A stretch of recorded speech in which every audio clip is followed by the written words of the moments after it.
آج ہم تاریخ کے ایک ایسے فیصلہ کن موڑ کا جائزہ لے رہے ہیں جہاں صرف چند سالوں میں ایک بہت بڑی سلطنت ختم ہو گئی اور طاقت کا توازن آپ کہہ لیں ہمیشہ کے لیے بدل گیا۔ جی بالکل، ہم بات کر رہے ہیں 15ویں صدی عیسوی کے اوائل کی، جب عثمانی سلطان سلیم اول نے مصر اور شام کی جو طاقتور مملوک سلطنت تھی اسے شکست دی۔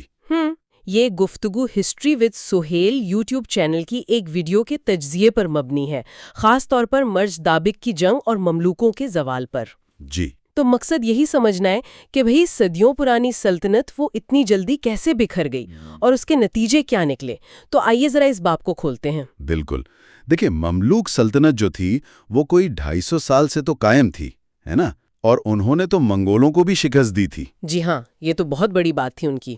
لیکن اپنے آخری دور میں وہ داخلی طور پر کمزور ہو رہے تھے، اور ان کی جو فوجی طاقت تھی جو زیادہ تر گھڑ سواروں پر تھی وہ وقت کے ساتھ کارآمد نہیں رہی تھی۔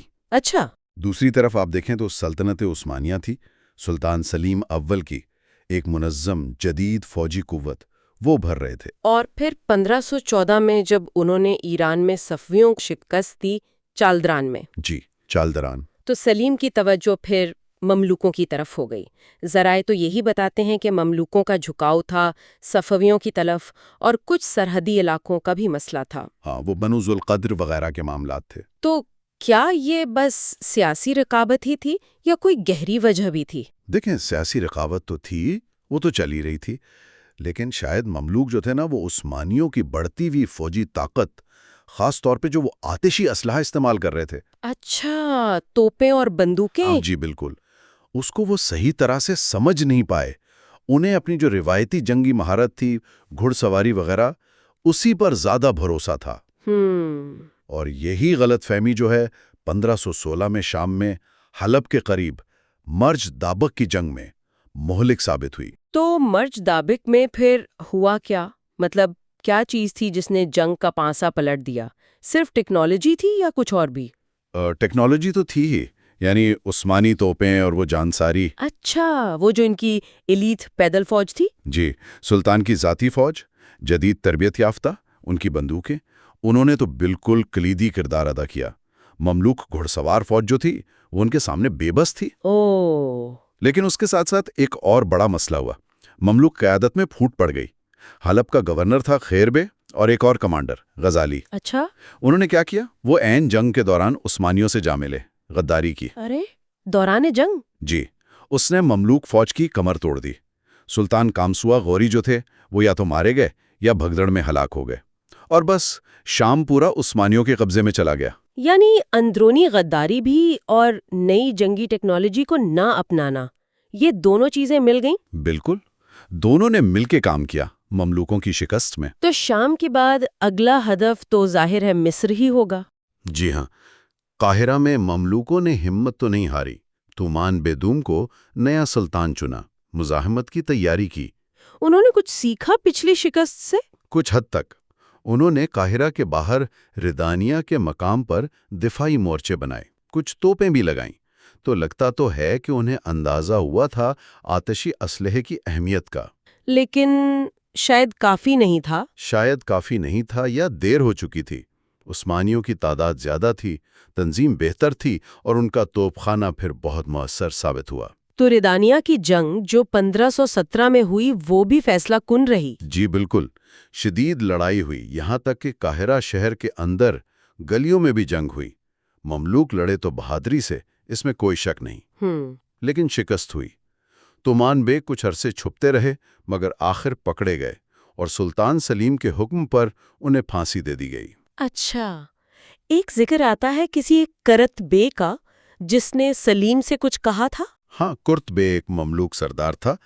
کہتے ہیں گرفتاری کے بعد اس نے سلیم سے کہا کہ یہ جو آتشی اسلحہ ہے یہ بہادروں کا ہتھیار نہیں، یہ تو بزدلی ہے۔ اچھا، تو وہ ابھی تک اسی پرانے خیال میں تھے؟ جی، اسے اندازہ ہوتا ہے کہ مملوک فوجی اشرافیہ وہ کس طرح نئی حقیقتوں کو، نئی ٹیکنالوجی کو قبول کرنے میں ہچکچا رہی تھی، ایک طرح سے اپنی روایت سے چمٹے ہوئے تھے۔ یہ تو واقعی سوچ کا بھی ٹکراؤ تھا۔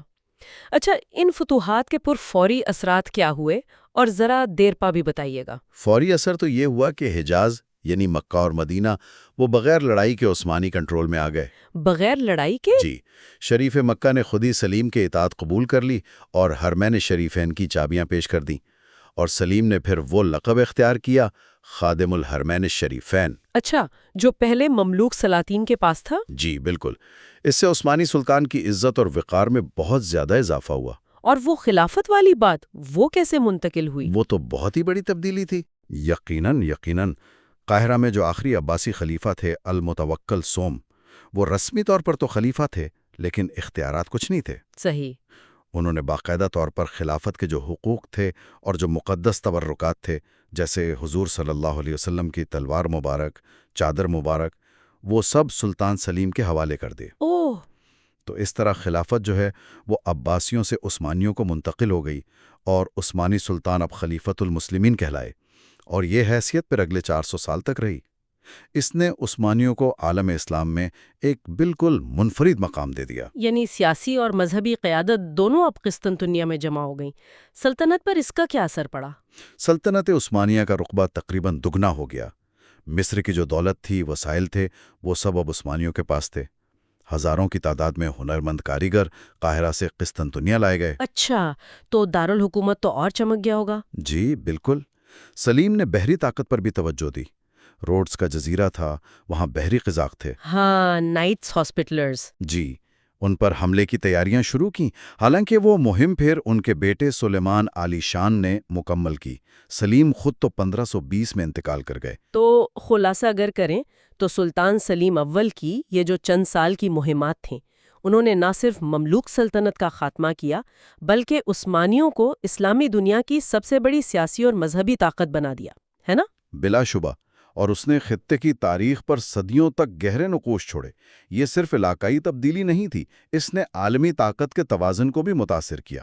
عثمانی سلطنت مشرق وسطی، شمالی افریقہ، مشرقی یورپ، سب جگہ غالب آ گئی۔ جی، خطے کی سب سے بڑی طاقت کے طور پر وہ مستحکم ہو گئے۔ اچھا، آخر میں ایک سوال میرے ذہن میں آ رہا ہے، اگر مملوک قیادت جیسے وہ کرد بے کا آپ نے ذکر کیا، وہ اپنی روایتی سوچ کو تھوڑا بدل لیتے، وقت پر جدید فوجی ٹیکنالوجی اپنا لیتے، تو کیا تاریخ کچھ مختلف ہو سکتی تھی؟ یہ بہت دلچسپ سوال ہے۔ کون جانے، شاید عثمانیوں کو زیادہ مزاحمت کا سامنا کرنا پڑتا، شاید مملوک سلطنت کچھ اور عرصہ چل جاتی۔ یہ واقعی سوچنے کی بات ہے۔